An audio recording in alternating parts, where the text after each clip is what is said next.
And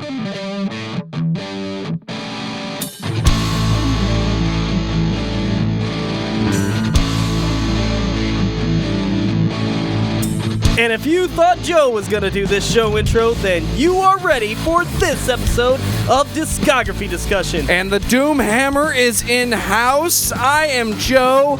That is Dan. That is Geoff. That is Buddy. What is up, everybody? And by everybody, I mean everybody. Buddy. Hey, buddy. Hey. Hey, man. What's up, yo? Not a lot's up. Beers are up. Downloads are up, right? Can I get a hand clap? Yeah. Wow. Yeah. Woo. Yeah.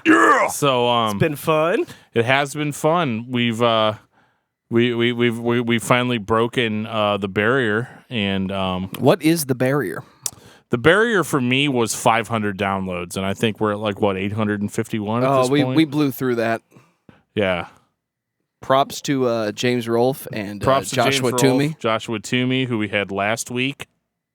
And yeah, so I mean that was awesome, dude. We got to talk with him we had to talk about new metal for a while, so we got that out of our system. And we found out how much that Dan loves Limp Bizkit. No, we did not. We found out how much Mr. Toomey likes. Oh, that's Limp right. Bizkit. I remember when I first got into new metal, that used to be my thing, was Limp Bizkit. And I used to walk around like a giant idiot, being like, "Oh, I give this band the Limp Bizkit seal of approval." Oh, I remember. Yeah. Oh God. It was bad. Thank God I Shoot wasn't me there for now, that. please. I don't want to relive that. But things have gotten better. We started listening to stuff like In Flames and Extol and Fuck yeah. Living Sacrifice and Opeth and Mastodon and all that good stuff. It's about to get moderately thrash in here.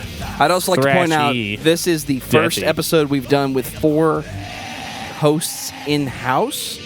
So this is going to be chaotic to edit, but I'm up for the challenge if you guys are up for the conversation. I guess so, man. Yeah, absolutely. Yeah. Normally gonna I'm be in fun. Tennessee, so this is special for me to be able to be here with everybody. We actually sent Geoff on a motorcycle to pick Buddy up, put him in the back of a U-Haul, don't ask questions, and he is here now. I've got a couple Why of did you concussions. fucking call a moped a motorcycle? Because it was a fucking moped, man. I was trying to give Fuck you you. props, but you're the one that degraded it down So to a wait, moped. Oh, so you're on a moped hauling Yeah. a U-Haul. Yeah, well, he's trying to tell me it was a motorcycle, and I'm like, dude, it's a fucking moped. And before we get into In Flames, I'm going to go right ahead and say thank you to everyone for listening to this podcast.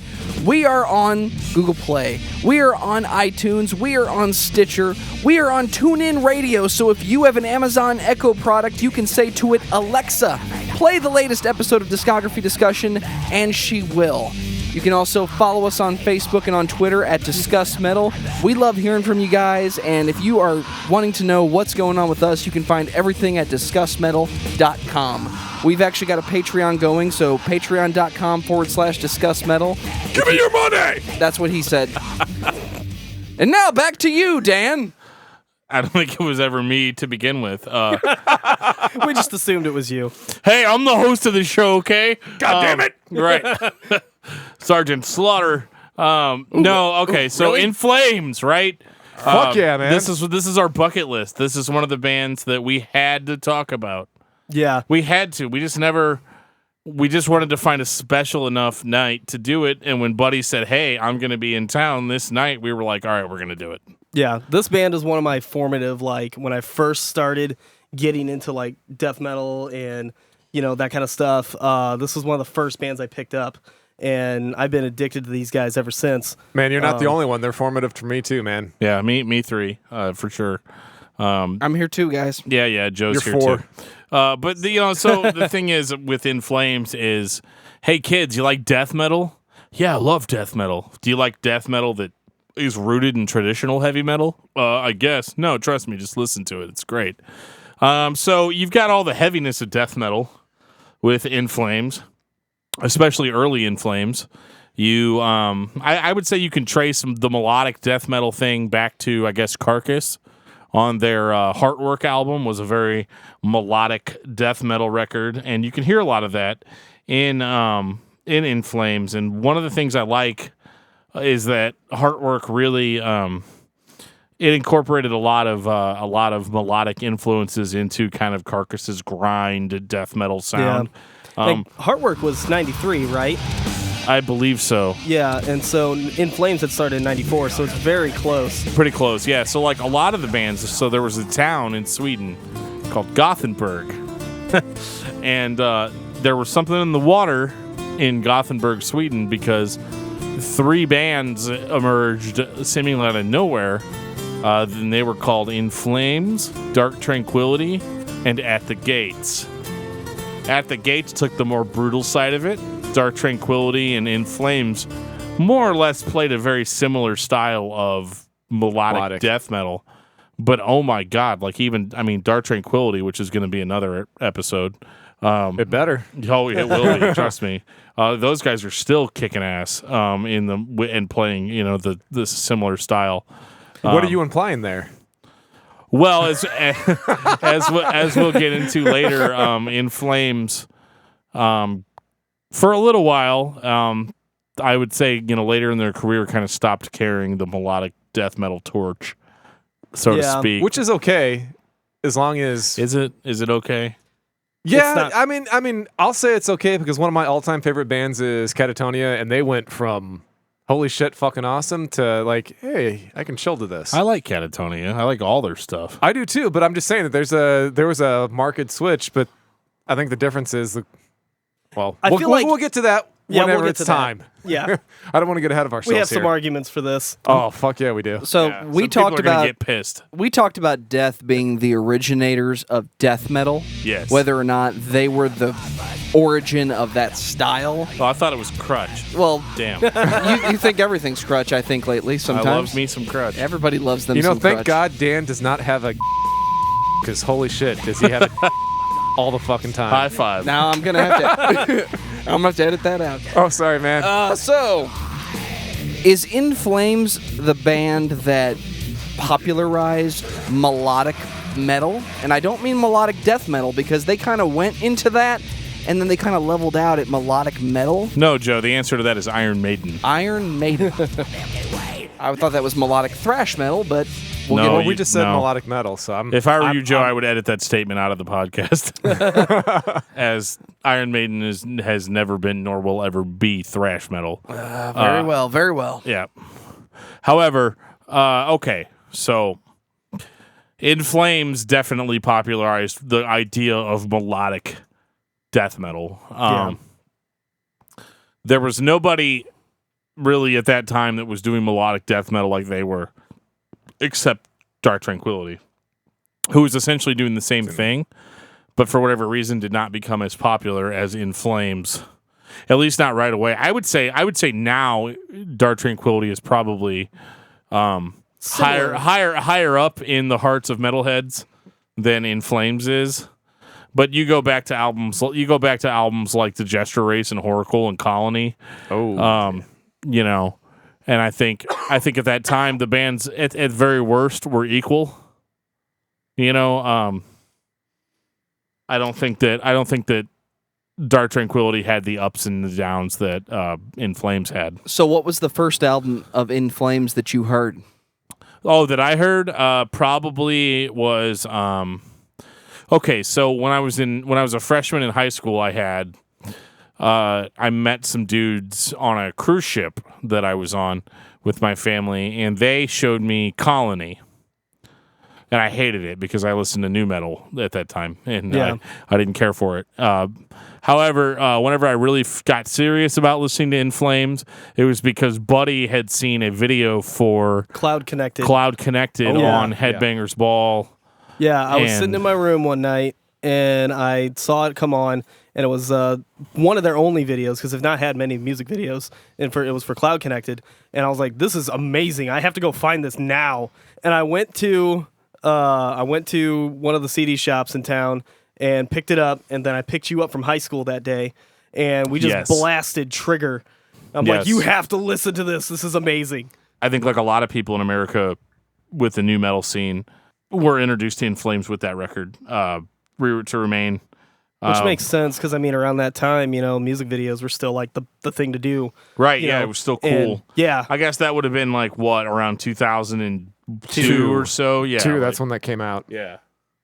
So I mean, I really that record really connected with me. I know Buddy bought it, and then I got it shortly after, and I mean, I remember that record just blowing me away because it was so heavy. Because I think at that time we were really into metalcore and stuff, and that wasn't that different actually. We discovered kind of, and we really discovered it later in that a lot of the metalcore that we liked actually was very unabashedly ripping off of In Flames. Yeah, but it wasn't even derivative.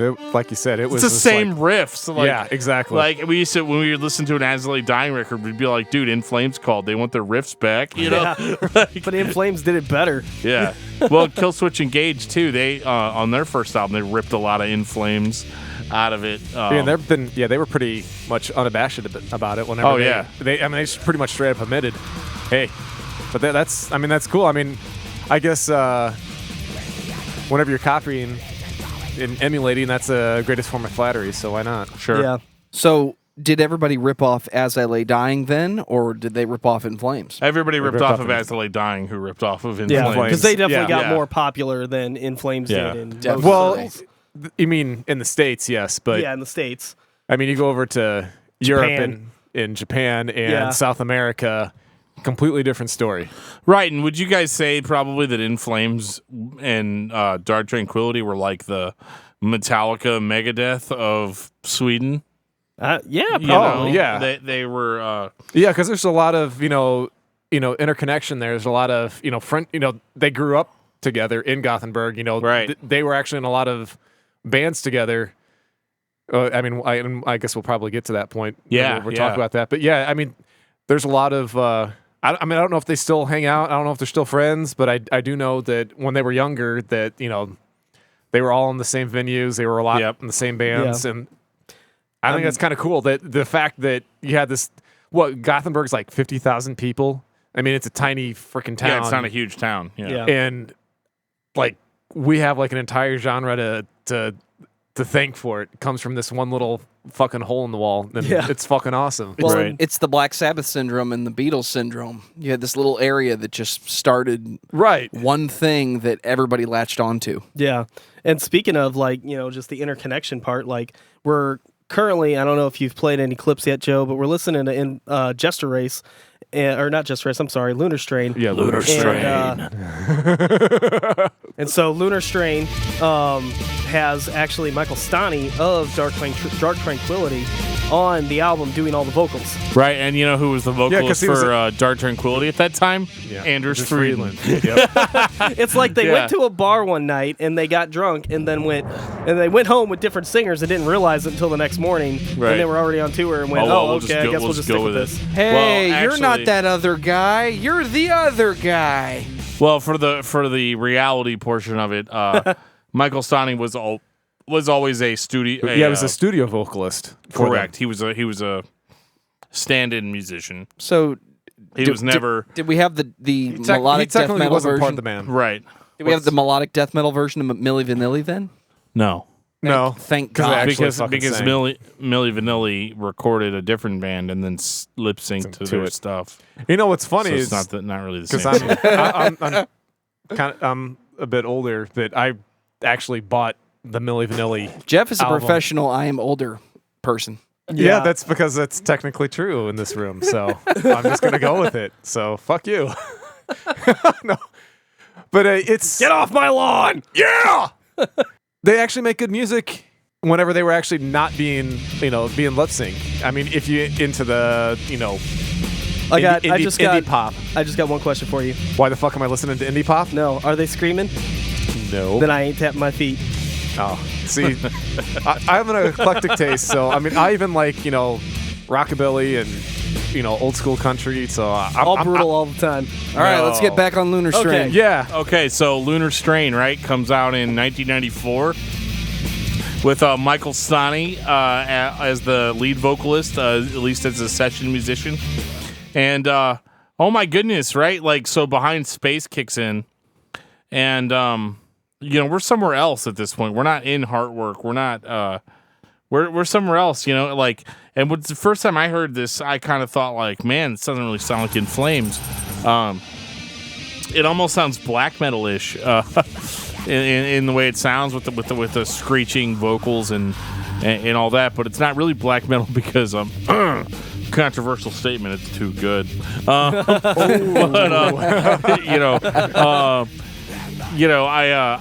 was really drawn to that song Behind Space, which was the opening song. I love Michael Stani's rasping, screeching vocals. It just really cements the brutality of that song. All the songs on this record are about space, which is awesome. I don't have a lot of bad things to say about Lunar Strain, other than the fact that it sounds a little thin. More beer for Dan. Here's the thing about Lunar Strain. This is the one album in their discography that, to me, it sounds like somebody was listening to Death, and they were just trying to make an album that they liked, but it didn't quite yet sound like In Flames. Because what we got later, even one album later on the Jester Race, was the melodic I death thought metal. Subterranean was next. It is. Okay. Oh, I did skip that. I'm sorry. That's okay. That's fine. It's an EP, so on the podcast we typically don't talk about EPs, that's but true. Okay. Yeah. but we are going to talk about it anyway because we're hypocrites. And it's In Flames, so fuck what I you. liked about Lunar Strain was Michael Stani's high pitched rasp. His just real intensity. I mean, for a session musician, he seemed really into it. I feel like he had to have had something to do with the lyric writing. But the only issue I have with Lunar Strain is that it sounds like they tend to start running together after a while. They definitely suffer from the thrash metal Slayer school of thought of, yeah, they're good, but it all kind of runs together at some point. Well, didn't Yeah. they lie and said they had like a bunch of songs, but they only had like a few? They had Jack and shit. Yeah. Yeah, and so Yeah. they just did that because somebody heard him, liked him, said, "Hey, we want to sign you. How much material you got? Oh yeah, we got a shit ton." Yeah. And then they Jesper had Dick. goes home and is like, okay, We gotta start here writing we now. go. Yeah, like let's do this. Hey, what's Michael Stani doing? I think he's free next week. Okay, great. Let's just do it. No one's going home Like this a weekend. band that didn't even really have a singer, you know, and so that was huge. And I think Lunar Strain is really interesting as a first album because, you know, it introduces the idea of In Flames and that this is a hyper melodic, kind of folksy influenced band that sings about outer space and science fiction and things like that. And I think it just didn't really fit with what the In Flames sound was going to be. Yeah. But, I mean, as a debut record, it's great. As a weird side note, the version of Lunar Strain that I bought was actually had a messed up track listing. So, like, the first song comes on and it's Behind Space, because this was a re-release, and I think it was Candlelight Records that put it out. And that re-release of Lunar Strain so the first song's Behind Space like normal, but then like track 10 is in the place of track 2, and then it shifts all the other songs down one. So my track listing for that record was completely messed up the that's first weird. time I heard it.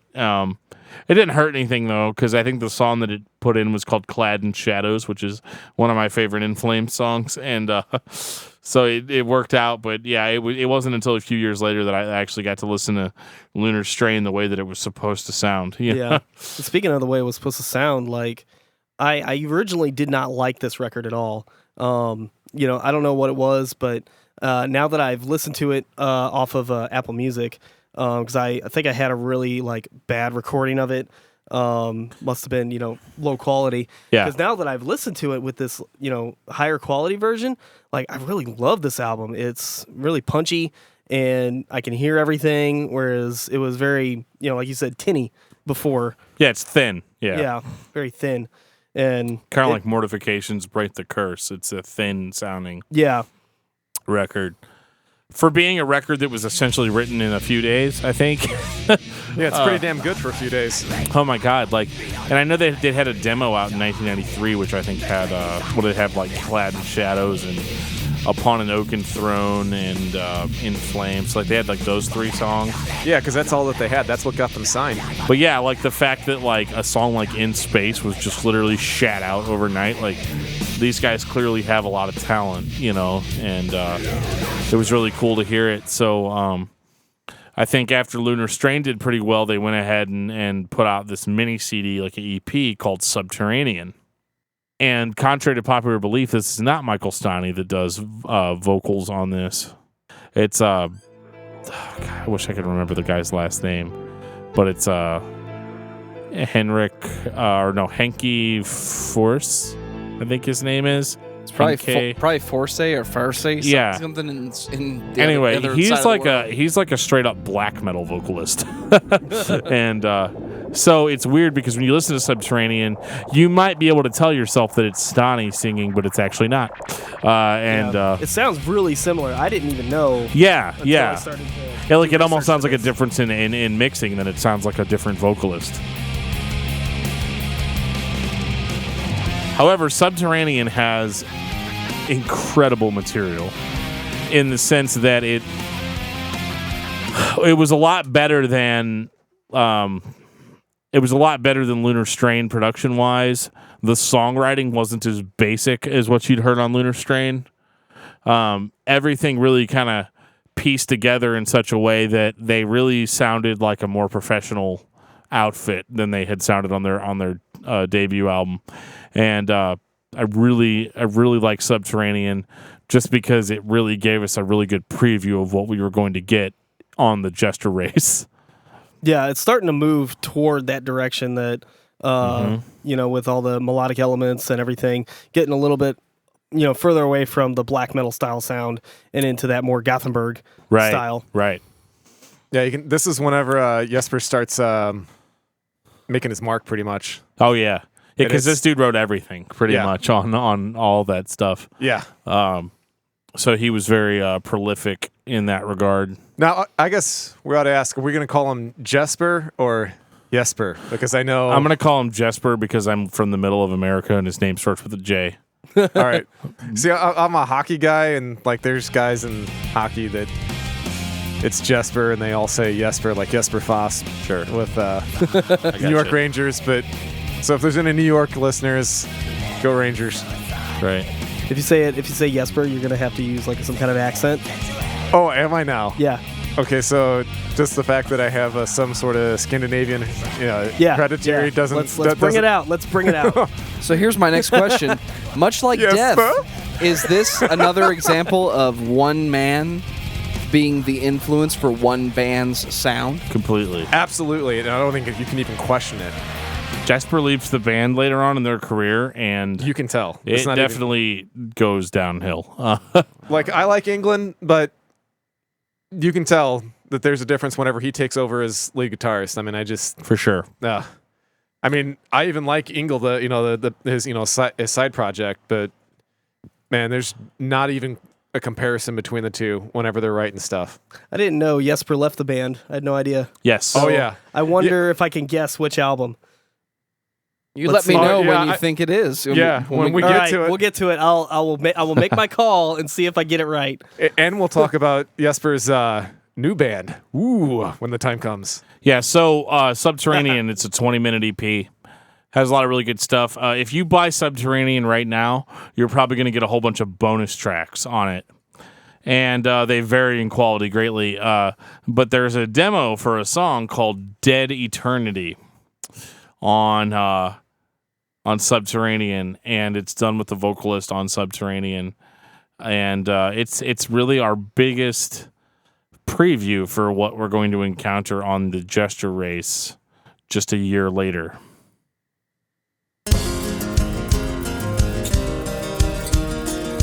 And I think it's interesting that when Jester Race starts up, that it starts off very different. Like the first two albums, album and EP, they start off very, in your face, like what we're about. And then this one starts off very slow, with this, interesting, like not distorted metal guitar. And then it just kicks in and this whole new vocalist pops up and, you're like, this is amazing. This is actually my In Flames. This is the album that I bought first. This is the one that I listened to the most. I know it's not the definitive in anybody's book, but for me, this is where it starts. And it's like it's got the thrash, it's got the melody, it starts to shift into that melodic death metal thing that we talked about, and it's just solid and it's good. It's when it starts to become beautiful and brutal. Yeah, they start mixing those two styles in really heavily. And that's really what drew me to In Flames, because I like the whole dichotomy of having something that's beautiful and just, in your face and brutal all at the same time. I think that's whenever you can pull that off, that means you're from Gothenburg, I think. It's my favorite In Flames record, and the reason is because yes, it was kind of the beginning. I mean, you can say obviously, Lunar Strain and Subterranean was the beginning of In Flames, and you're not wrong, but when you think of In Flames as with the cultural impact that they had, you really find all those roots in the Jester Race. The melodic guitars, the melodic the dual harmonies being played, the lack of fear of just busting out an acoustic part, kind of at the drop of a hat and actually making it work in a melodic death metal song. All that is in the Jester Race. Favorite song on this record being Dead Eternity is just, it's just out of the gate the most intense, brutal thing on that record. And, it really cements In Flames as a band that metalheads are going to take seriously, and that they at this point are playing on a level that's above a lot of stuff that's out at the time. Lord Hypnos is awesome too. Yeah, I was gonna say that's actually my favorite track on this album. But I think you knew that already. Yeah, Artifacts of the Black Rain. Almost every single song on this record is solid gold. There aren't a lot of stinkers on here. Yeah, that's something I could say that, there were definitely songs I skipped on the first two, and this one, I can just put in and listen to straight through. It's just a good, solid album, and yeah, it's very enjoyable to listen to. Yeah, especially when you get a version that is unlike the one I first heard, which was a very terrible quality. Right. I think the first thing I heard on this was a cassette that Dan found somewhere at some music festival, and then 3 days later I find the CD, and I'm like, I'll buy that. Sure, it sounded good, and it was way better. But I think it was actually the reissue. It was a sampler that I found. Yeah. It wasn't the full album, but it had like 4 or 5 tracks on it. It was on cassette, which is really weird. Right. They really killed it on this one. I think nobody really expected that kind of a shift, and this was where they finally had cemented their permanent vocalist position with Anders Frieden, who, unlike Michael Stani, actually had a very unique approach. Stani's a great vocalist, and I'll never talk trash on what he did in Dark Tranquility because it's awesome and I love him, but I don't think his voice was right for In Flames. I think In Flames, with embodying that more melodic, almost mainstream sound, I think Anders had a voice that was, equal parts brutal, but also like kind of relatable. It's almost like he had almost a little bit more of a hardcore edge to his screams. Yeah. That Michael Stani didn't have, which his screaming seemed more rooted in black metal than in death metal vocals, and so I think Andrews really sounded good here, and he really kind of became the face of the band really well. I think once you heard Jester Race, there was no looking back. This is great. You can even tell that there was a shifting of the guard here too, because the first 3 albums all had that same I don't even know how to describe it, but the logo was drawn a certain way, and then the Jester head, man. Yeah. Yeah. But it had that, it was red and white outlines, and it was all askew a little bit, and then they go to a totally different style of writing their name out, right? More like just typography instead of like artwork. Sure. Yeah, and, I get it. Yeah. It blows my mind that in 1996, this band really started to sound modern. The way they play their guitars, the way they write their drum parts, the way the vocals play off the riffs. You would hear more bands do this 10 years from now. Right, yeah. And they were already doing it. Yeah. Yeah, Like, I mean, it's crazy to think that, like, you know, the epitome of awesome at that time was, like, whatever Metallica was putting out. Or Pantera. Yeah. But, you know, like, for all we knew, they were doing this kind of crazy stuff. Sure. You know, we had no idea. Man, it's going across the sea. Nobody has internet, you know, like nobody knows. And it's weird too how in Europe, you know, metal is, you know, like extreme metal is way more accepted than it is in the United States. Yeah, I mean, you have giant festivals that, like, you know, what Amon Amarth plays at, and it's just a giant sea of people, and you wouldn't get that here. It's just a dive bar with like 40 people in it. Right, yeah. We're 4 of the 40. Oh, Yeah. Right? Yeah. Maybe. I gotta get my beauty rest so I can go to work in the morning. Yeah. Uh, One thing that's really fuck that. notable. Call in the next day. One thing that's really notable about the Jester race is the focus on kind of interstellar, like spacey lyrics, science fiction-y lyrics that deal with almost kind of Lovecraftian topics. Well, that's part of the reason why I liked him so much. I didn't want to hear about Satan, you know, and shit like that. Yeah, they didn't do that. You know, Yeah, it was very. They never really talked about religion or because you know a lot of the bands. I always say religion, and I don't mean like Christian groups. I mean like bands that talk about Satanism or like, but not like real Satanism, but like the whole. It's the opposite of whatever the church teaches, so it's satanic. All that stuff is annoying. This stuff was very original, and I really love that about In Flames is that. You know, I was going to be singing about science. I was going to be hearing about science fiction, you know, types of topics, and that would actually follow the band quite a while. They kind of always stuck with that motive. So, Jester Race being such a huge album for them, you know, where are they going to go next? And you know, it was they ended up putting out probably the blueprint for how to be melodic death metal after that, which was their album Horacle. Yeah, which is only a year later, which makes you also wonder, like, how many songs did they have written for Jester Race, and these were maybe like Jester Race B-sides that they beefed up and rewrote to all flow into this album.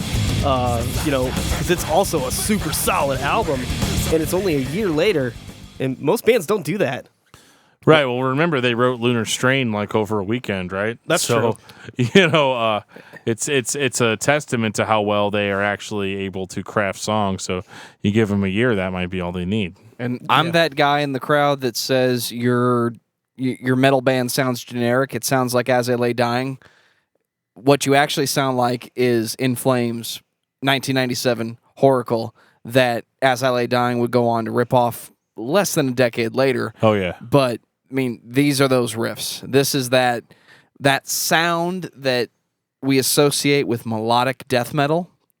This is it.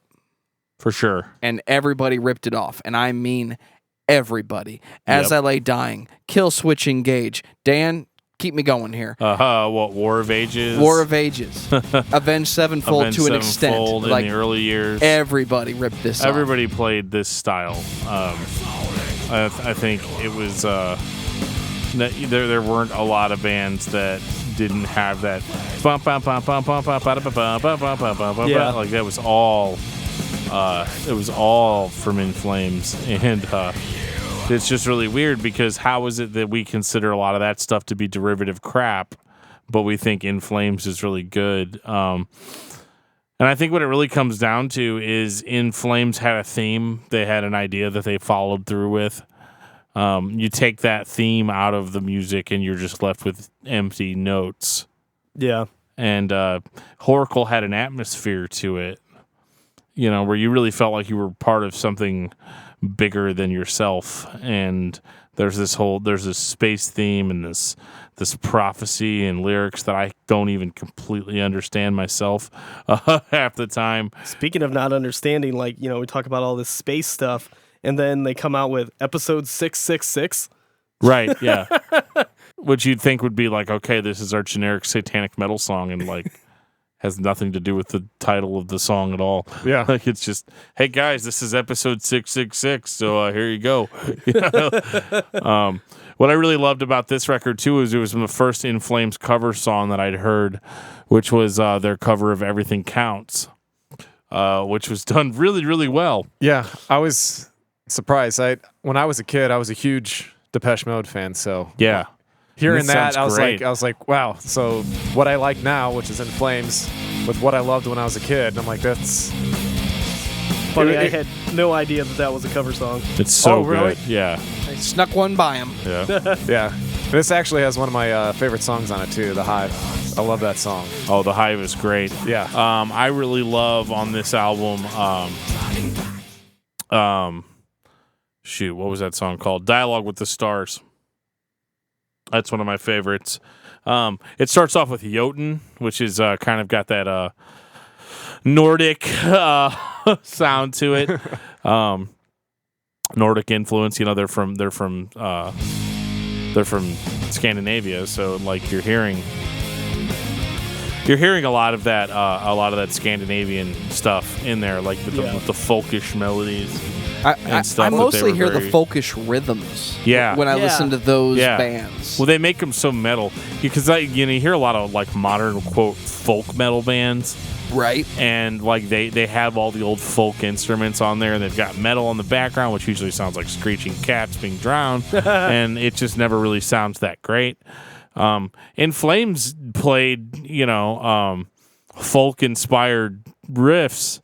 And they played metal songs that had folk influences, but it sounded good. It sounded metal, Yeah, like, I mean, this one right here that we're listening to, Dialogue with the Stars, it just has that undertone, Yeah. but it still, is very metal and modern sounding. And yeah, this one just clicked with me so much. And this is 97. Right. This is a long time ago, Yeah. This is 30 years ago, right? No, 20. dude. 20. Sorry, my bad. Oh my, Yeah. God, where has time gone? I'm getting old, man. But yeah, it's 20 years old, and I just can't even get over it, how good it is. I still listen to Horrible, and it still sounds like a new record. It doesn't sound like a 90s record. Yeah. Now, this sounds like mid 2000s melodic death metal. Melodic, yeah, death metal or even metalcore, whatever you want to call it. No breakdowns in this, but it's a lot better solos, a lot better leads, a lot better everything. I 'Cause mean, now we're talking 99 with Colony. right. And this is starting the triumvirate of my favorite three, which Yeah. is Colony and then Clayman and Reroute to Remain. And these are my three faves. All right. And I just can't get Let's enough dig of into these that, three. buddy. Yeah, I love these albums. It probably is a bias though, because I think when my first album was Reroute to Remain, and then I picked up immediately after Clayman and Colony. Right. So it's probably a little bit of a bias in that these were the first three I Sure. dove Yeah, into. Absolutely. Yeah, That was your blueprint. So that's Yeah. exactly. which there's And- nothing wrong with that, because I mean, Clayman was mine, so I totally get it. Yeah. Because I know Clayman has probably one of my favorites, but we'll get to that when we get there. Yeah, But absolutely. I mean, these first three tracks on Colony, right now we're listening to Embody the Invisible, and then Ordinary Story and Scorn, and I mean, and Colony, God, I can't even, the whole album, but they just all stand out. They have this like feel to them. They're super fast. Yeah. And, I mean, then we play Alexander's Visa, which is just this like random melodic interlude to just give you a break. So if you want to be a jerk, go listen to the song Zombie Inc. by In Flames, and then go listen to the song Zombie Autopilot by Unearth, and let me know what you find. They sound very similar. Not very similar. They're like the same thing. damn thing. Yeah. This is what happens when you rip off one band with your riffs. They kind of created a style that if you rip it off, your only choice is to rip it off. Right. Like, you can't play that style of melodic metal or melodic death metal without straight up ripping it off. You know what, though? I'm starting to think it wasn't Zombie Inc. I think it was a different song. You have to let me know if you remember which one. It wasn't Colony. You know what I'm talking about, though, right, buddy? Though that there was I a remember listening to Zombie Autopilot. It might have been just the name yeah because we got them confused a bunch. Yeah, 'Cause we well, got like well- both of them at the same time. yeah. We'll find it when we get Yeah. there. Unearth was kind of one of the chief offenders of stealing riffs directly from In Flames. I mean, like directly. And one thing that was different about Colony is there was kind of more of a keyboard presence on the record. Yes. And Everybody ripped that off too. right, yeah. Eventually, everybody did keyboards as well. Yeah. But yeah, so there were keyboards on this one, a little bit more programming, almost kind of like an electronic feel in places, which would be explored much more heavily on the Clayman release yeah. that came out right Which- after. But I mean, I feel like having the keyboards is extremely, important to the sound of the band. Yeah. I mean, again, because I'm biased and I started with when they introduced the keyboards, but I mean, they kept them in for a long time. And oh yeah, it just adds this layer of atmosphere that is just undeniable in its listenability and just catchiness. yeah. I mean, the keyboards worked really well in Colony, and Colony was what I would consider to be the last epic record by In Flames. I see. That's where we disagree. I said epic. I didn't say good or bad. I still think just they had said some epic epic and- stuff to come. Well, epic songs, but an epic album as a whole. I would say that Colony is kind of the last record that's tied to like an overall concept. Okay. And let's talk about keyboards and metal real quick, Dan, because a lot of people have asked the question, should there be keyboards in metal? Absolutely. And I have always said keyboards in metal started where everything started.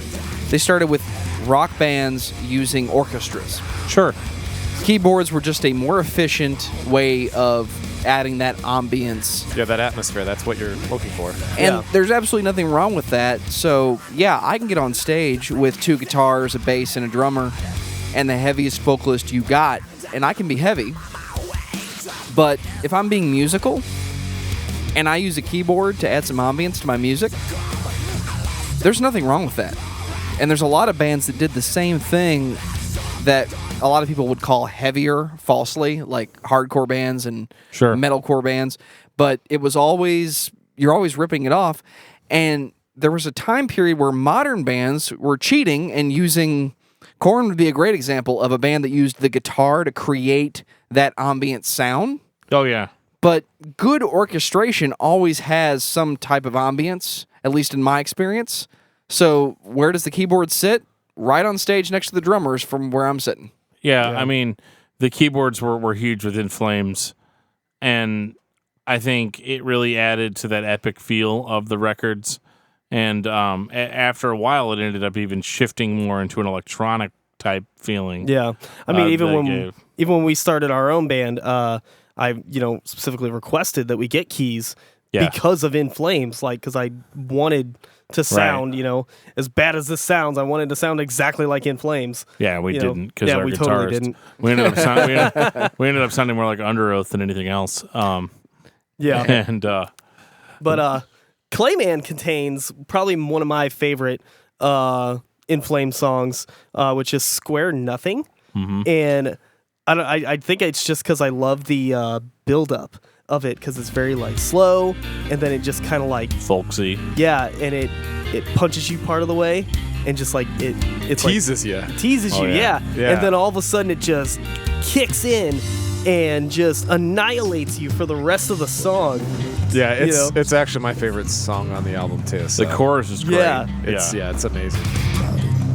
I just love the way the chorus is with, oh man, I gotta look up the lyrics now because I don't want to get them wrong. Because I'm always in the moment I can sing them, when I'm listening to it. Yeah, spent some quality time with the demon of mine. He said, I like the way you struggle, but I'm here to win. Yeah. I'm just oh, that's just... Yeah. And In Flames lyrics were always a little weird, especially on the early albums, because I don't know if it was a language barrier or what, but their lyrics are actually a little rapey. There's that word yeah, again. Yeah, well, in Jotun, he describes it raping the Statue of Liberty.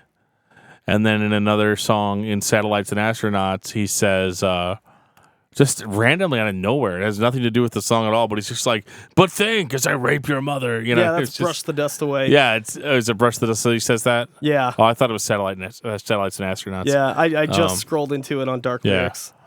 But yeah, it's weird, you know. It kind of comes out of nowhere.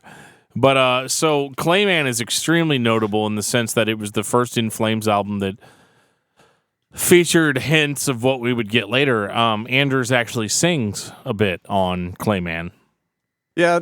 And this is the last piece of what would later be really, really ripped off, is that melodic singing. Yeah, I mean, like, so he starts off singing. Very first song. Yeah, the one nice thing, though, is that there's it's not completely clean, and he has a little bit of help. Yeah. Yeah, there's clearly a lot of help. Yeah, At least they're not layering them 70 times over. right. That would come later. But he sounds cool on Pinball Map, where he just kind of like shouts. Yeah. You know, guided by the Pinball Map. You know, You know, it's funny is I hate that song. That's the only In Flames song I just can't stand to listen to. Oh, I love it, man. The intro of that song is pure In Flames. Oh yeah, I love that. But then when he gets into the chorus, I just can't stand the way he says the chorus line. Guided by the Pinball Map. Yeah, it's a little weird. And Wasn't that their that's their first video too, wasn't it? Yeah, and this was the first In Flames albums where metalheads started to say, you know, like they're selling out or whatever. You know, like they're starting to add melodic singing to their sound. And it was really kind of one of those weird things where I don't hear it. Like, I hear music that is the logical continuation of Colony, you know? Yeah. I don't think it sounds not metal. I think it still sounds very much like melodic death metal for the most part. And I don't really have a problem with it, you know? I like the way that record sounds.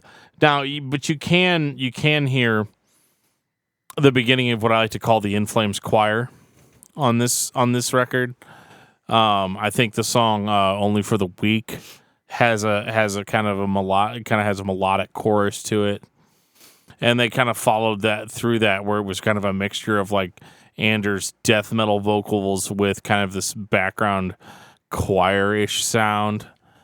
And see, I don't mind the layers that much. I don't mind it either. I like the way it sounds on this. I mean, it sounds great. The whole record is a very well-produced product, which, for whatever reason, turned off metalheads, you know?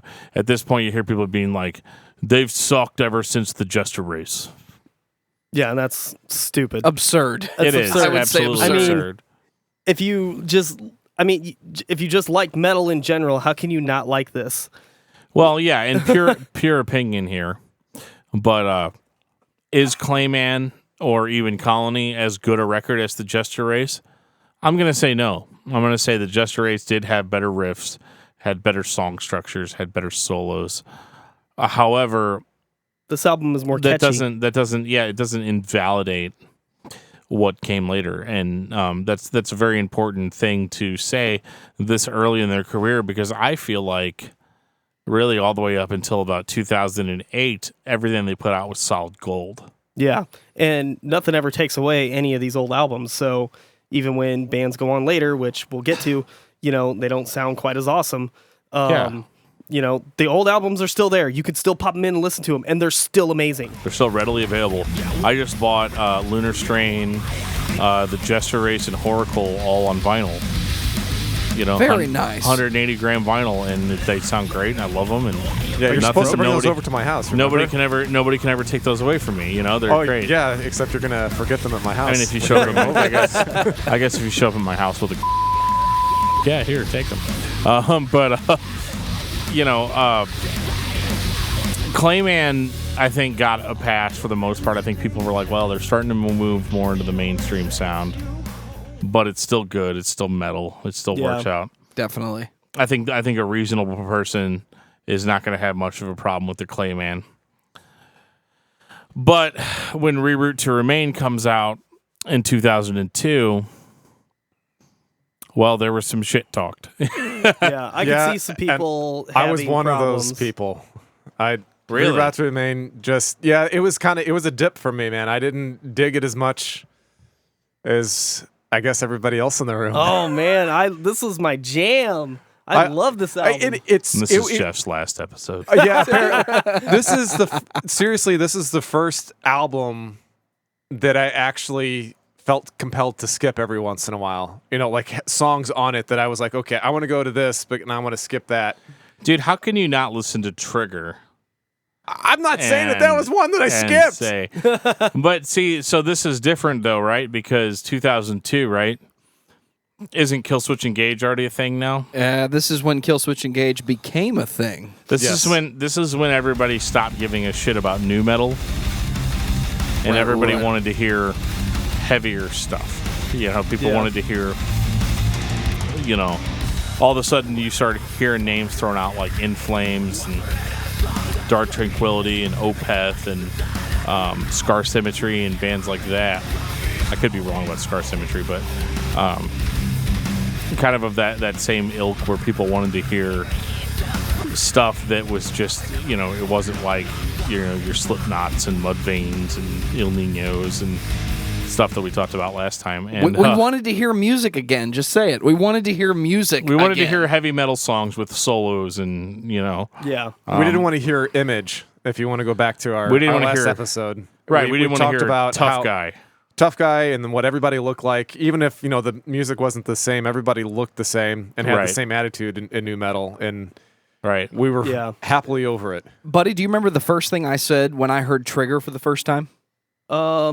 I said, no. I hear Dio in this band. Oh, yeah, I do remember Later that. on, before Killswitch Engage would go to cover Dio, I'm listening to In Flames with Buddy. I'm hearing Trigger, and I'm like, I hear Dio in this band. Heavy metal was coming back. It never went away. It will never go away. Yeah, that traditional heavy metal sound. I mean, a lot of people describe In Flames as a combination of if Iron Maiden was death metal. You know, like, and it's a very valid. Sometimes I'd go with that. Yeah, it's a very valid argument. You know, there's a lot of similarities to Iron Maiden, especially in early In Flames. And so I'm gonna make everybody suffer now. All right, here we go. Okay, because this song has been Trigger is what we're listening to. This has been forever ruined by my own brain. I bought this at Best Buy, right? And so I've popped it in, and we're listening to this, and I'm just joking around with Dan. And that line in the chorus is, from green to red, I paint the sky. And I somehow heard one day, from green to red, I paint Best Buy. And I've never been able to not hear it ever again. Secretly, I have the same problem. Nice. I have trained myself not to hear it that way, and I'm happier for it. What about that song in Soul Embrace where he says I farted? Yeah, I know, right? That will never go away. Yeah. Mr. Doomhammer. There's also, what is it? It's that same song. There's another one where it sounds like he says, my left butt cheek. Yeah, my butt cheek. Yeah, right. Extreme metal vocals you can have so much fun with. And there was, or not, even in Zao, what's that song? I'll have to pull that up later, but it sounds like he says I farted. I can't remember what it is. We're collapsing into fart jokes, ladies and gentlemen. I can't remember which album that was, what song it was, but anyway, there, right? Yeah, sure. But Rear to Remain was interesting in the sense that. So people that were firmly rooted in metal, people that had kind of had reservations about Clayman, they didn't have anything good to say about Reroute to Remain because there's a lot more singing on this record. The In Flames choir returns, but not only is there a choir at this point, but Anders is singing. Yeah, and there's also one of the worst covers that I think of. Yeah, we can't talk about Reroute to Remain without talking about their cover of the song Land of Confusion. That is a steaming pile, in my opinion. I'm going to take this next 5 seconds to say sorry to everybody that is not only a Genesis fan, but like myself, was very happy when Disturbed chose to cover Land of Confusion. This I've is never one of heard those this. cases where I will say that Disturbed, Well, you never heard what? Land of Confusion. Disturbed did a much By better who? cover of I think anybody. this song. Oh, seriously? Yeah. Oh. I've never heard Yeah, this. My copy ends at black and white. oh, You're a lucky man.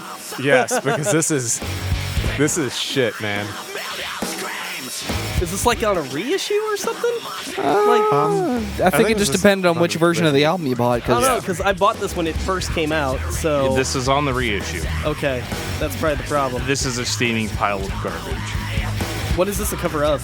This is a Genesis song called Land of Confusion. Oh, okay. Yeah, it was great back in the day because the music video for the Genesis version had Thunderbirds looking characters on it. Just listen to it. It's horrible. What's happening? don't ask. It's really bad. Especially if you know the original. And actually, yes, Disturbed. Did a really good This job. is the only time I'm ever going to say this, but Disturbed did a better job than In Flames on something. And Much like I heard Dio in Flames, I heard Genesis in Disturbed long before they ever touched that song. So when they did it, I was very happy. I was like, there it is. right. But So we're people- talking about In Flames tonight. So People let's, talk a lot absolutely. of trash on Reroute to Remain because of the singing. The singing on the non-cover songs is fantastic. Yeah. I think, and Anders sounds good. And to quote Geoff for the Clayman stuff, it's clear he had a lot of help. Yes, he did. They had a good producer, I guess, that just made him do it so many times until it sounded good, or whatever.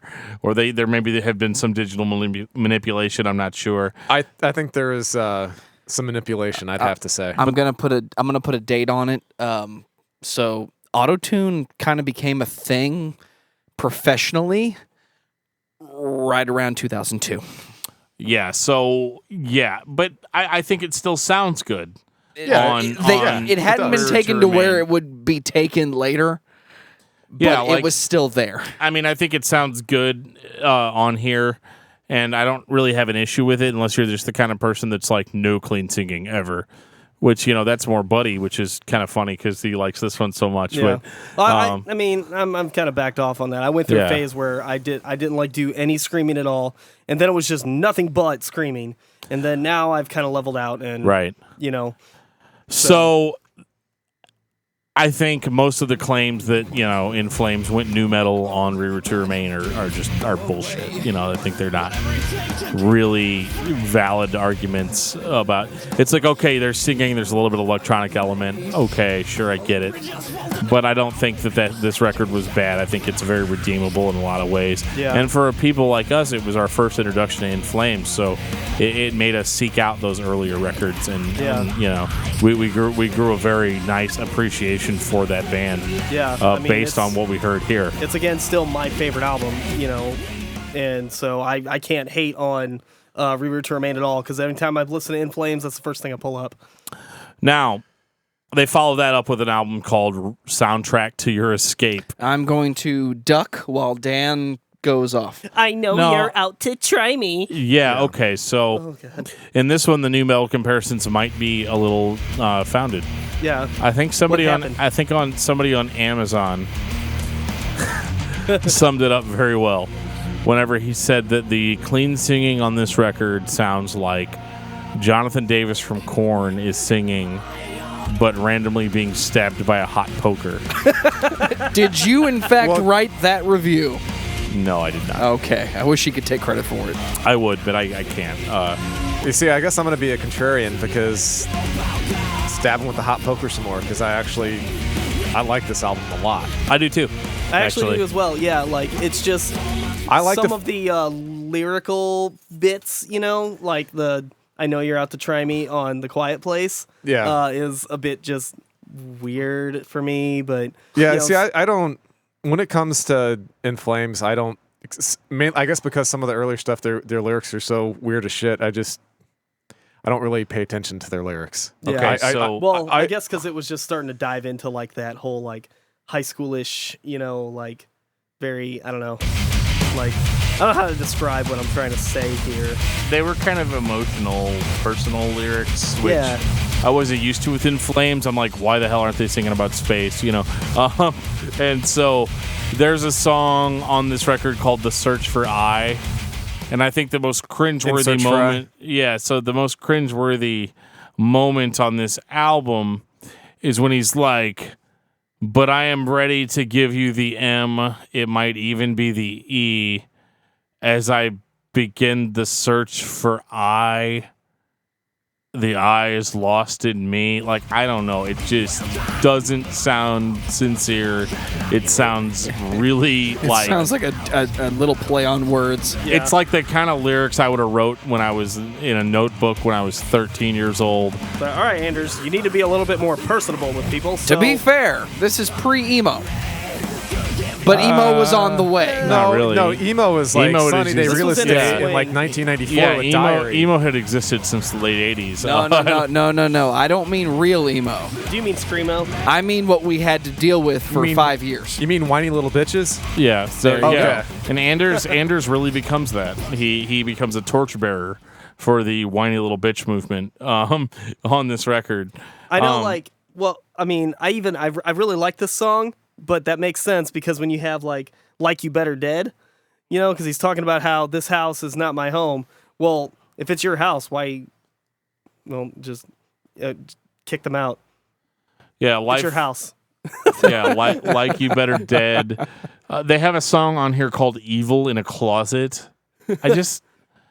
I can't. This is whenever I first kind of started thinking like, okay, maybe this isn't My In Flames.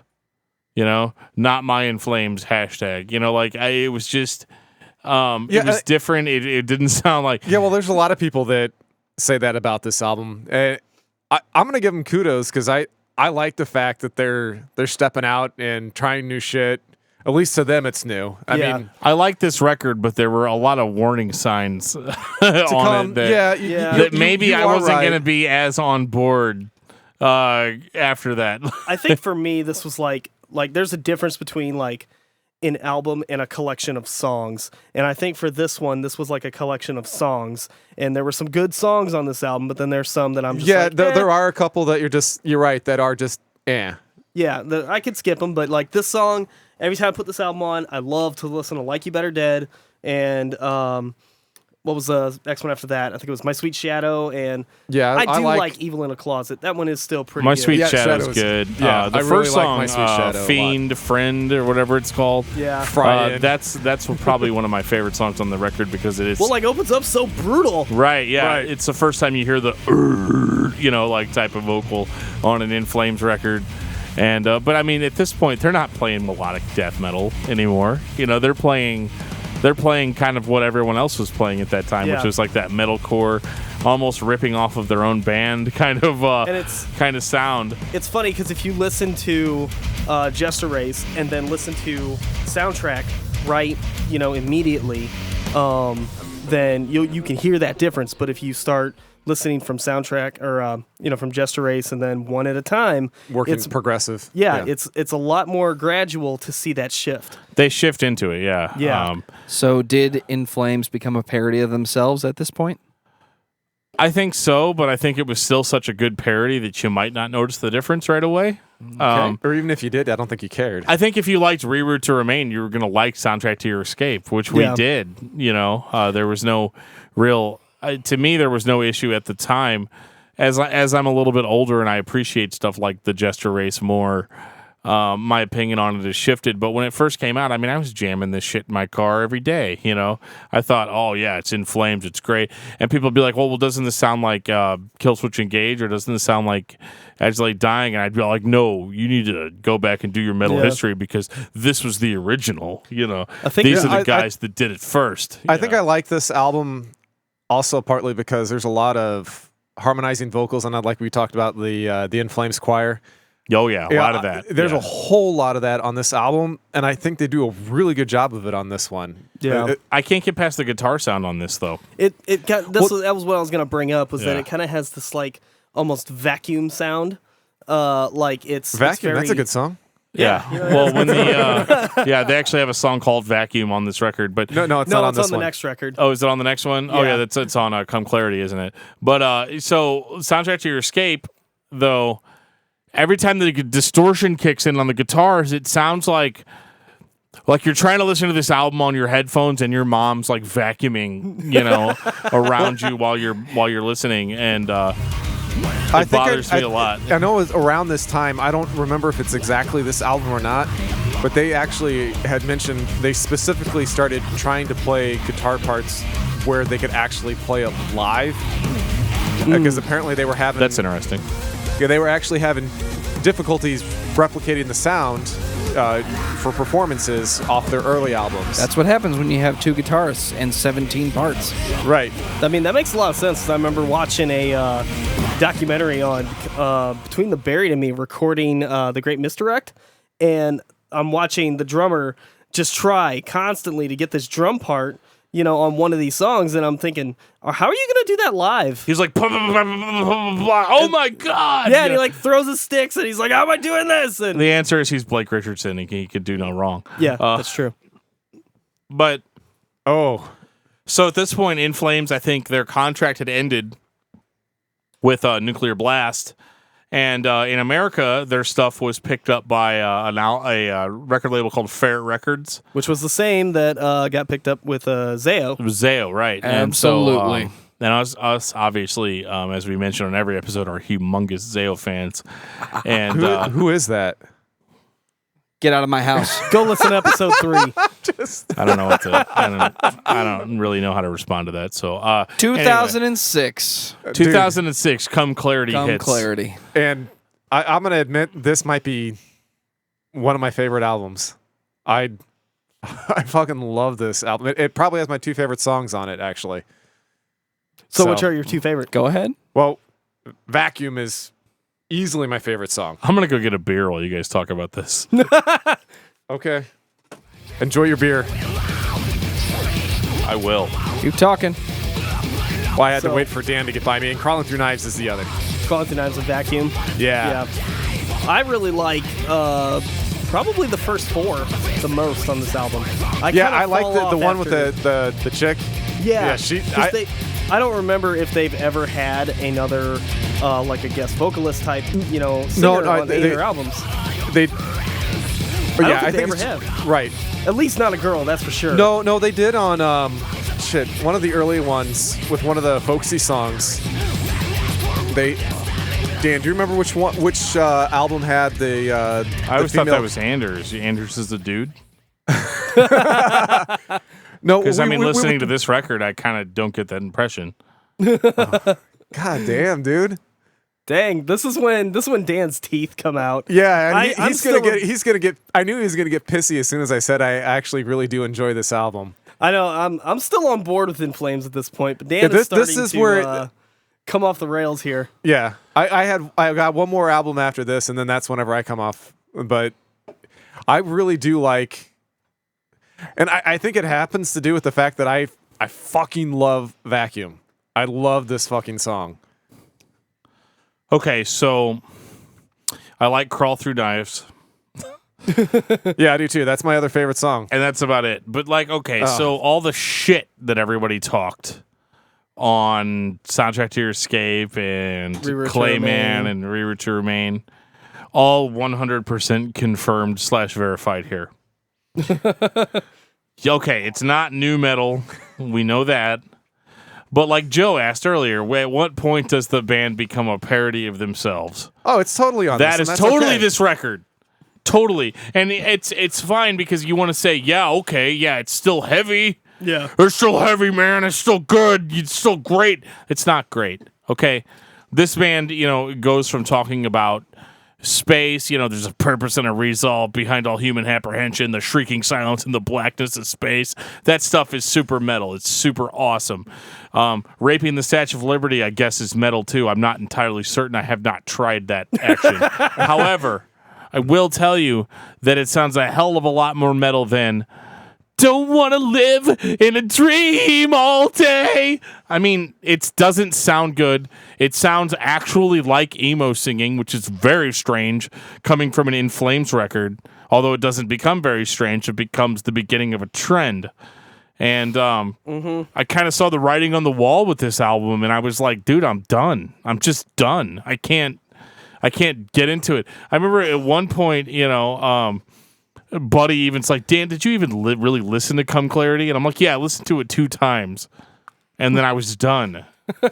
I can't get to this point. It sounds like modern metalcore. It sounded like all the other bands that were on Ferret Records at that time, with the exception of Zao, because they can do no wrong. However, they were just, I mean, it was just so, it was so lame in places, and it just, I definitely became one of those people that was like, it's not my In Flames.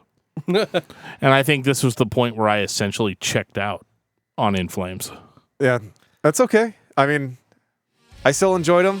Yeah, I was still down with it. Yeah. I mean, the only problem I had with this record for me was that I felt like after track 4, the tracks kind of, they didn't have a distinct sound to each of them. I felt like they kind of, you got lost in them. They didn't. You couldn't tell when one they ran into each other. Dude, did you watch the video for Come Clarity? No, I wasn't. I was only on board so much, and he was listening to the record. He wasn't watching the performance. That is true. Dan is shaking his head at me right now. Yeah, well, I got nothing to say other than it's just. Well, Come Clarity. If I would have watched the video, I would have not been on board with this. Is that what you're saying? It's weak. It's so weak. Well, okay, let's put it in perspective. The only video that I've ever watched by them was Cloud Connected. I started and stopped with that one. It's weak. I'm not even trying to be a dick. It's just. But I guess one of my requirements for it being metal is that it not be not metal. So it just didn't. I don't know, man. This was the beginning of a downward spiral for the band. It was a big missed opportunity, a big sidestep, and they probably sold tons of records to 13-year-old girls that were just like, yeah. Oh and I was one of those 13-year-old girls in a training bra. I fucking loved it. I'm listening to melodic death metal. I'm listening to death metal, Mom. Isn't that so just crazy? I just can't. So, yeah, you got leeches sitting right next to. So what do you think about A Sense of Purpose? Well, obviously, we already fucking know what Dan thinks. He thinks it's a big old fucking pile of shit. Let's put it this way, man. I feel like shit, but at least I feel something. Well, and I don't even remember what was the track on here where he just like completely Anders just gives up and just busts into like a flat out whine. I think it was like track 7. It was on Soundtrack to Your Escape. No, it's on. Isn't it On the Highway? On this one. No, it's not On the Highway. What is it? I'm gonna pull it up. Let's see if I can find Sober and Irrelevant, maybe. Yeah, I think it might have been Sober and Irrelevant. Ooh, that's a good one. It's a good title. Or maybe it's Move Through Me. No, it's The Chosen Pessimist. So in other words, we got a bunch of shit that we think that he's whining a whole lot on this album. Yeah, because he's all like he just gets super whiny on this song. It's not his fault. It's the song's fault. I mean, I'm about to ask the question, what was In Flames thinking? Or were they just trying so hard to keep up with what was popular at the time? Because for those of us that chose to forget, the timeline of 2006 through 2010, this is when the whining happened. This is when Under Oath did an emo record. They did that back in 2004, homie. You're right, but it still existed. They came out with it, and then In Flames heard it, and then we're like, hey, we should do that, because it sold a lot. I'm going to ask the question, who thought this was a good idea? And why do we give them money and studio time to make it happen? Say all your good stuff. Well, it's because first. he said it earlier. It's to sell it to 13-year-old girls. That's pretty much what you can say about it, because they sold a shit ton. I mean, it worked. You got to pay the bills sometimes, I guess. I don't know. Which is basically why you make a popular record. So you want to make money, you got to eat popular? too. Is it popular on its own? Is it popular because A Sense of Purpose is a great record? Or is it popular because everybody liked Come Clarity and everybody liked Soundtrack to Your Escape and Reroute to before that? Do you think before that? Do you think that there were people that listened to this and were like, this is great, let's do it? Well, I mean, I don't know. Who was like, you know what? This is the next big In Flames record. Because somebody thought that. Somebody in the quality control department was like, this is good. So well, let's it's do the same this. thing. I'm gonna kind of hit a little bit of a punk note on it, but I mean, the exact same thing happened to a band that I really enjoyed, which was AFI. I like their early shit is fucking phenomenal. 100%. Yeah. And then it just was like, what the fuck are you thinking? We were thinking that Miss Murder was a good idea. Somebody and apparently it was for them because it became their highest selling album. I think if we go back and we look at the quantity of what was sold when this album came out, this was In Flames' highest selling album. So I mean, there's money involved in this shit. I mean, I get it, but even I can't defend this one. I'm getting pissed off just hearing it on the headphones. But okay, so all right. Dan is the chosen pessimist. Then put March to the Shore on. That's a little bit better. Yeah, March to the Shore was. I'm pretty it sure doesn't the only get way better from here, Jeff. Oh, here we go. No, March to the Shore is not that bad. It's towards the end. Not that bad is not a good descriptor for anything. No, this one's actually pretty good. It's all right. I don't think there's a song on this album that I can point to and go, "Hey, I like this one." It sounds very In Flamesy. Like Drenched in Fear, March to the Shore, and The Mirror's Truth. That's about it. I've listened to this album so little that I can't even remember what any of these sound like except for the chosen pessimist. At this point, No. This one's actually. I don't know. This is more like, the mid. At this point, we're at parody though. Yeah. Gone are the dual guitar harmonies. Well, I already told you why they did that. I mean, that was a money-making thing so they could play it live. Okay, that makes me feel better. So they're shitty players too, to just throw it on there. Hey, at least. Well, at this point, you know what? It probably is. Well, does Jesper just not know how to like? This is Jesper's last album. The dude was fucked up. Shocker. He was heavily into alcohol. Was drunk all the fucking time. I'm heavily into alcohol, and I still know what metal is. Yeah, but he had to fucking play it, and obviously he couldn't pull it off. I mean, he had to leave because his problems were so bad. I mean, they were like worried about the dude. They didn't even know if he was going to make it. I mean, so yeah, I mean, it was serious. So yeah, I mean, whenever you're the guy that's writing all your music, who's the man who's driving your band, is having problems, there's a good chance that your music is going to be reflective. That makes a lot of sense now. Hearing this. So you put out this turd, right? Yeah, I mean, You have to own that. It's not. But it's okay. All your other this is shit's not been a rock turd. solid, right? So This one's okay. not a turd. This one's a fart. It's okay. We're not a full blown turd we're yet. getting to the turd. Dude, we're getting like explosive diarrhea. Okay. Actually, Okay, so, but it's fine, right? Because all your stuff's rock solid up to this point. yeah. I mean, even this one. You guys had a misstep. Everybody has it. Everybody puts out that album. Slayer put out Diabolus in Musica. Metallica put out Saint Anger. Korn put out The Path of Totality. Oh, dude, I love my dubstep. Yeah. Actually, it's my kid. I'm just fucking with you. You know what? It happens. I said it once. I will not repeat it. Oh, you said it. Yeah, get out of your house. I know. I understand. It happens, okay? Everybody does it. The greatest bands in the world put on an album that people are like, What the hell is what that? the hell were they thinking? Megadeth put out Risk. Ooh, yeah. Oh. Because I'm already pissed off, so let's talk about Risk. No, but No, man. Go back That to that rant episode. already exists. Yeah, that was epic. So, okay. Everybody has that album. Okay, great. What else you guys got? Now we have steaming pile of shit coming. Wait, your new album's called Sounds of a Playground Fading? What the hell does that even mean? Well, you know what that means? Is their music isn't fun anymore. For those that that's it's a good been way a to few put it. weeks. It's been a few weeks. For those that have been a subscriber. 3, 2, 1.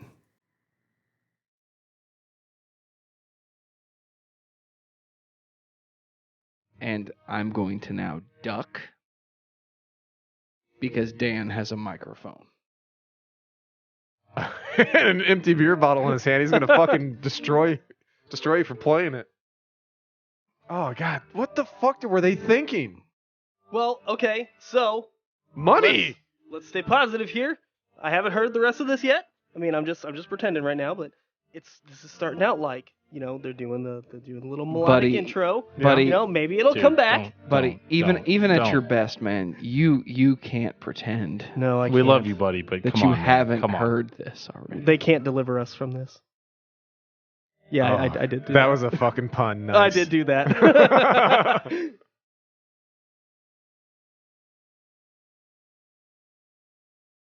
They're trying. Shall No. we move on, or Yeah, I mean- shall we continue?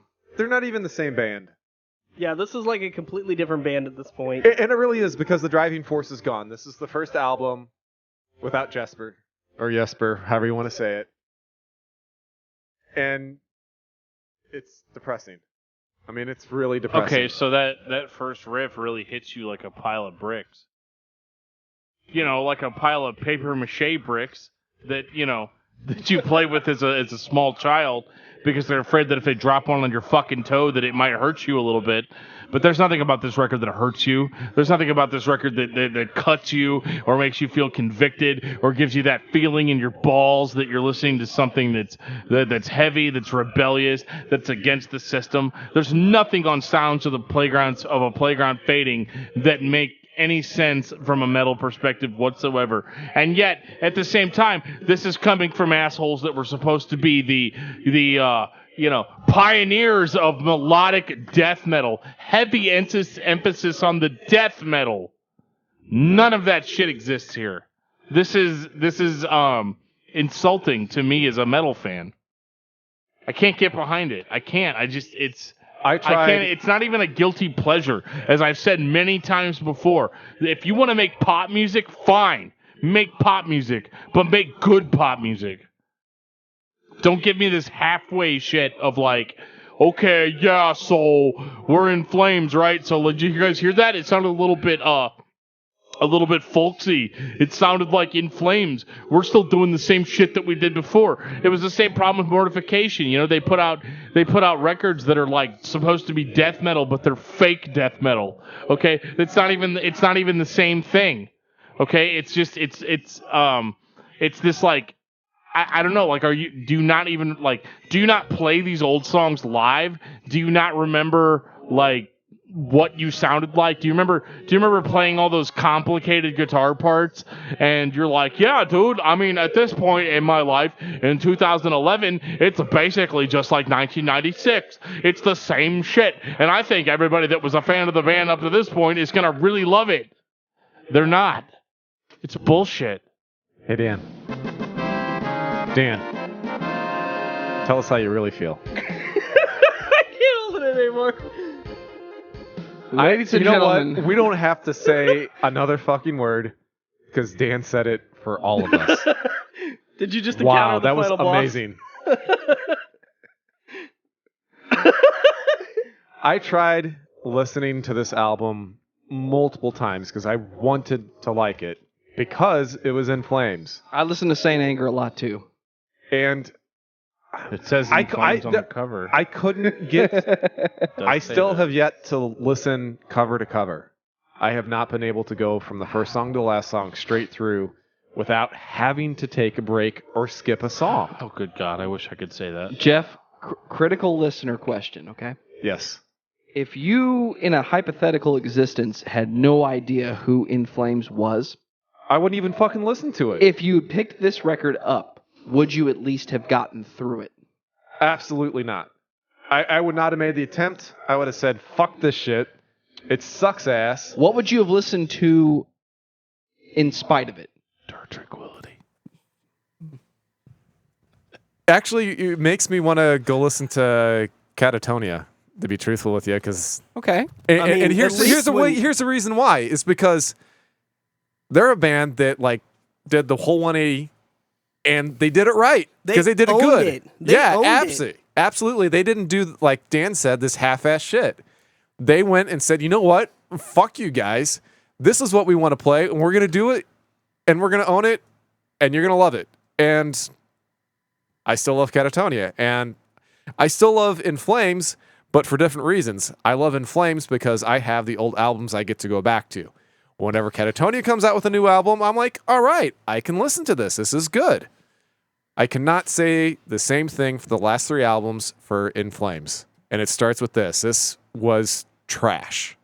Yeah, like, okay, so remember when I said that I had only watched one music video?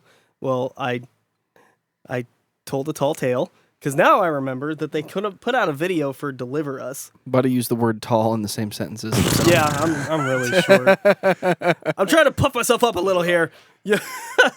Keep it going. So, okay, like, did they have to play into the Playground theme? Because on Deliver Us in the music video, they're on a Ferris wheel for some reason. Is Anders fucking Benjamin Button? Like, did he start off as like a mature, like did he start off as like a mature man that had deep thoughts about the universe and existence and things like that? And then you get later on to the end of their career and he's talking about being on a fucking playground when he's 7 years old? I mean, is that it? Is that Anders? Is that where we're at? Jesus. Apparently.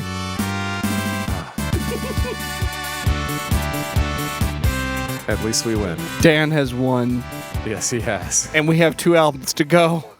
And they follow this up with, okay, even when I saw the name of this album, I was like, okay, I knew that this isn't gonna be good because it's called Siren Charms. Is that like Lucky Charms? Is there like marshmallows in there? I mean, That means there's crunchy parts in there too, though, like in Lucky Charms, right? no, because a charm is, you're trying to be all like, inviting, right? But this isn't inviting to a metal fan. Siren Charms says nothing. I mean, maybe if it was like That means they Siren. fucking tricked you is what it means. Yes. I mean, why can't it be like Siren Death? Did they trick you? Just put out Because Scream you Bloody listened Gore again. Okay. No, I didn't listen no. to... You know what? I'm going to be honest with you guys. I didn't even give this one a chance. I was so pissed off. I didn't even fucking listen to a single fucking song on this because I was so pissed off. I said... I can't even express my anger. I was so angry. I listened to this one time through. Oh, that's better And- than me. yeah. You're a glutton for punishment. That's all I can say. Well, I was working at the time, so it was easy to like drown it out you when know it what? wasn't screaming. And there was nothing. If I'm working, I gotta listen to something good. Otherwise, I might want to kill myself. So yeah, fuck that. I was not gonna listen to this when I was at work. Well, I enjoy my work, so it was okay. I could punish myself a little bit. Well, I like my work too, but Oh, there you go. But I don't remember a single screaming part on this record at all. is there one? I don't think there is. Do they scream at all, Joe? It's not about the screaming. Oh, it totally is No, it's not. for me. It's not. You don't have to I scream in don't mind. metal. I don't I don't mind. get the I don't screaming. get pissed off when I listen to an Iron Maiden record and there's no blah on it. If it was on there, I'd be like, whoa, what? But like, Yeah, that's it's not about that. Like I've said That was many the early times stuff before. Bruce got on board. Here's the thing: Paul Di'Anno did not screech like a dying calf. No, he didn't. Okay. Bruce Dickinson was just like, I think I could sing better than this guy. And they're like, oh wow, yeah, okay, he can. So see ya. Yeah, but not about the screaming. As I've said many times in this podcast, if you want to make pop music, that's fine. Everybody likes pop music, right? On some level. Sure. Make good pop music. Don't make this shit. Because No, if like, you're making pop music, this you doesn't- better be hot, and I better have a music Anders, video, I would and I better have a probably- mute button. I would probably fool And then around I'm with good. Anders. He's So a what good-looking guy. As a fan, So In I'm not Flames- even listening to In Flames right now. What the? I don't know what I'm listening to, but it's not In Flames. No, it's not because Jesper is in flames. But what if In Flames That's right. covered Shakira's "These Hips Don't Lie"? Would you listen then? It's a good Just pop out of- song. So Anders' yeah. hips don't lie. I don't know though. I don't know Out of though. curiosity, I would check it out. just I to don't- see. Yeah. I don't know though. Is it going to be a good cover or is it going to be like Land of Confusion? Good question. Probably Land of Confusion. Now that I've heard it. No, because they covered Everything Counts, but they were still a badass band then. I'm dying to hear how we're going to get through battles at this point, Dan. Battles. The last album. Truly, it is the end. They tried, I think, to bring it back to I need some 2009, 2008-ish. Only I need for some, a I couple need of some songs. nicotine to get through this. Okay. There's only a couple songs they tried that on, and it just didn't work. On my way here, and I listened, like the first couple songs, I think, are tolerable, and then it just goes into mushy shit. I mean, we already had our explosive diarrhea. That was Siren Charms. Now we have like those, those little stinky little farts with the little Hershey squirts you get after your explosive diarrhea. That's Battles. You are setting a new tone here, Geoff. Well, I think it's shit. What else can I say? Go online, try to find a bad review for Battles. I know. Are Go you ahead. serious? Does it Go not ahead, we'll exist? wait. Are there no bad reviews for this album? There's a few. There's a few. Did Most you people write like it. them? I didn't write any of them, dude. I do this podcast. I don't have to write. No, actually, So- technically, if we hit the right level on our Patreon, I think you will be. That is true. Okay, if we make $15 per month on our Patreon, Dan will begin blogging. I will write a full review of the last 3 In Flames albums. All at the same time, or 3 separate Meaning reviews? I'm going to take my valuable time out of my day and listen to this stuff. And I'm going to tell you exactly what the truth is about every single one of them. That's a guarantee. I know it's not because there's a song called The Truth on Battles, but the thing is, Why is there a song called In My Room? because you're in his room, because he's an infant at this point. He's Benjamin Button. We've gone all the way back now to birth. So at this point, we're literally changing Andrew's shitty diapers. I wanted Okay. to like this album so bad when I heard it come out. It's not as bad as Siren Charms. Yeah, I don't think However- that's physically possible. However, okay, so they scream more on it, right? But the music still sounds like this fake cookie cutter wanna sound like In Flames. Like, it's like if we started a band tomorrow and we're like, we want to sound just like In Flames, but we also want chicks to check out our music. And again, that's a really sexist term because there are lots of women that listen to fantastic music, and Like my wife. right there's no. Hey, my wife likes NSYNC. I'm not saying. Yeah, I mean, I'm not saying like I don't know. Like I could actually probably get her to listen to this, but I don't want to come across as sexist because I don't. That's not what I mean. I just You're a mean, pig. like, I think even the girliest of Valley girls could listen to this and be like, dude, this guy's a pansy. Like, Would fans of The Offspring listen to this record? No. The answer is no. no, because The Offspring is an amazing band, and this is I don't know what. I can't even put a finger on what this even sounds didn't they like win a anymore. bunch of fucking awards on this album too? it's almost like I don't know. Again, it's like the whole mortification thing. There's like all this hand holding going on. Like it's so bad that people just feel bad saying that it's bad. Like they don't want to be the ones to be like, "Hey, buddy, You should probably put in the towel. this is now. my least favorite thing to do around here." But you're terrible. Ladies mean- and gentlemen, Dan is about to be that guy. I mean, the shit that you're putting out is, and if I could address the band directly, which don't get me wrong, Anders, if you want to come on the show and talk with us about your favorite band, that would be that Yeah, would be I can tell you ideal. right So- now who Anders' favorite band's gonna be. So if you're if Anders, if you're listening, okay, I don't hate you because hate's a strong word. Did you wrong me? Did you make me feel bad? Yes, you did. But I feel like we can forge a new relationship together as friends. And I think we can go off into the future in a rainbow unicorn type fashion. And I think it's going to be all good. And I'm down for the interview. I want to do the interview.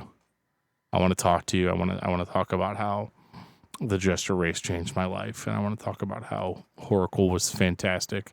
I don't want to talk about anything that happened between 2016 and 2006. And I'm willing to let that stuff go. So it's on you as to whether you want to let that stuff go. I'm totally fine. But if you want to talk, I'm here, man. You see, I'm all down for the breakup. I'm here for you. No. See, I'm breaking up with Anders, and I'm going to go out with Jesper because he's got a new band. Him and Peter Ivers. Super stoked about that. Yeah.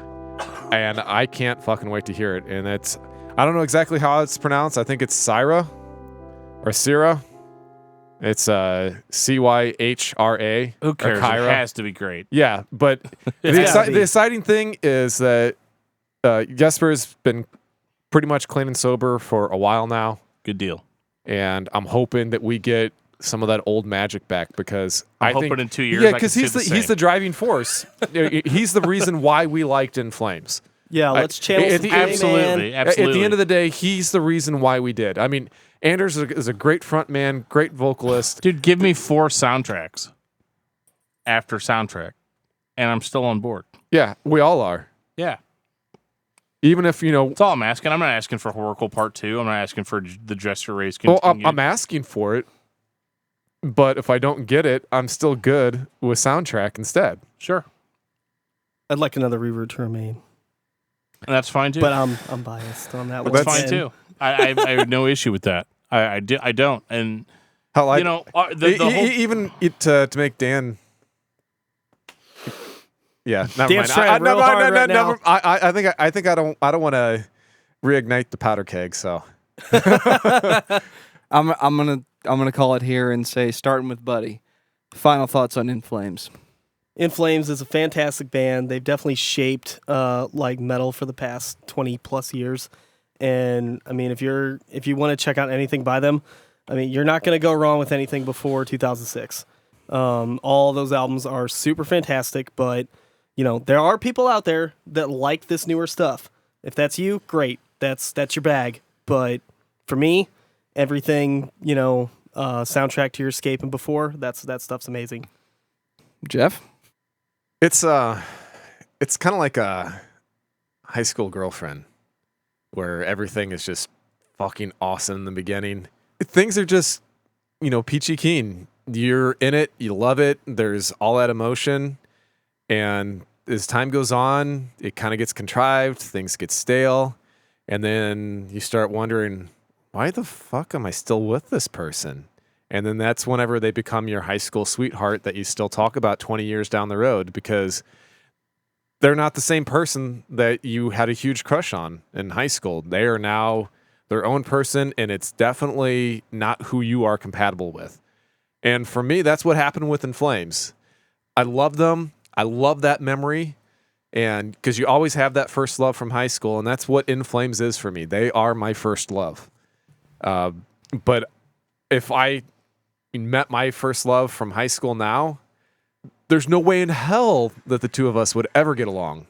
Now, I could never see me spending the rest of my life with her, and probably vice versa. So that's kind of how I equate it is, they're my high school love. And it'll probably always stay that way. Dan? Yeah, follow that up.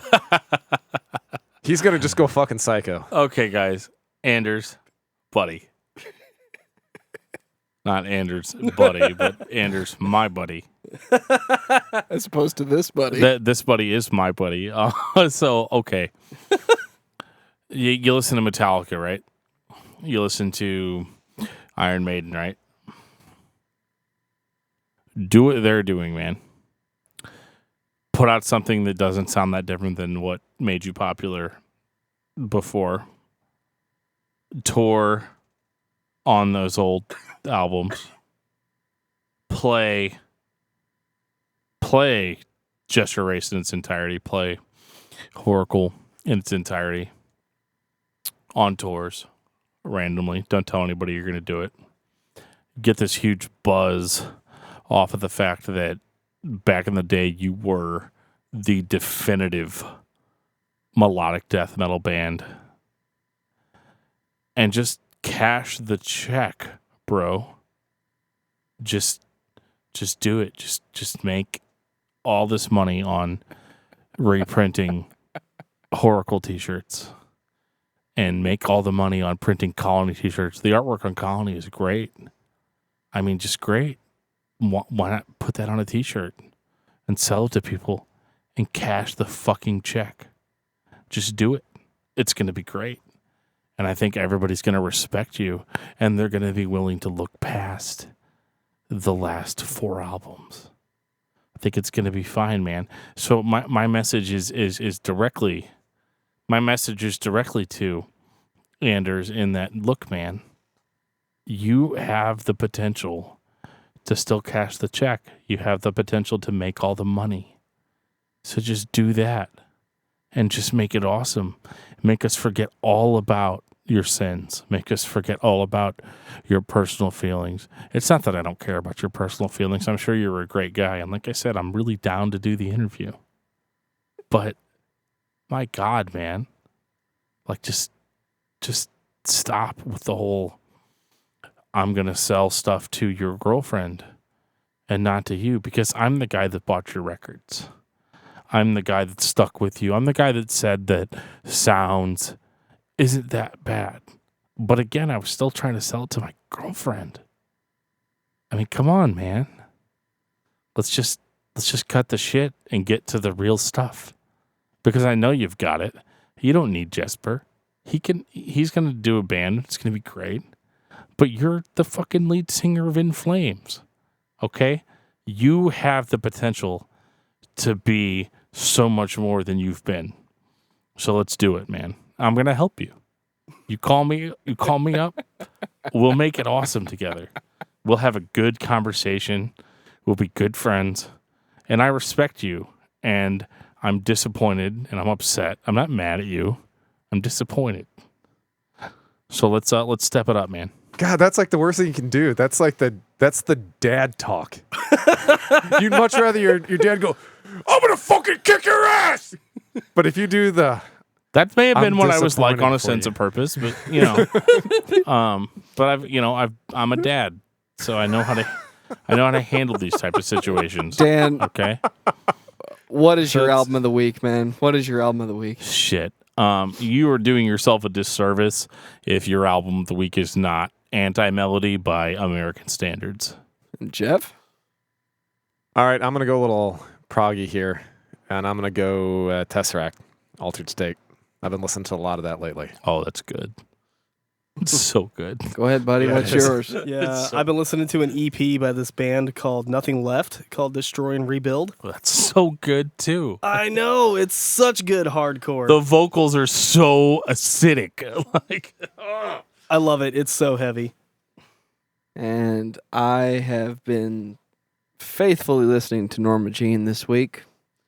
I know I already called out Polar Similar once, so I'm going to cheat and say everybody needs to listen to The Anti-Mother. ooh. Keeping in the theme of There we go. anti in our album of the week theme here. I So- pretend that one doesn't exist. Yeah, but we're Norma Jean, right? So we're going to put out a grunge record, and it's going to be a great grunge record because And it has we Chino on it. understand that people might walk away from us, and that's fine. But again, if you're going to put out music that's not the norm, at least be good at it. And on that note, this has been episode 16 of Discography Discussion. Thank you for listening. You can like us on Facebook or follow us on Twitter at discussmetal. Subscribe to our podcast everywhere you listen to podcasts, including Google Play, iTunes, and Stitcher.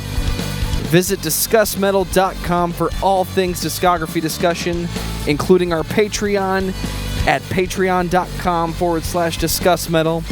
And please send questions and comments to danandjoeshow@gmail.com.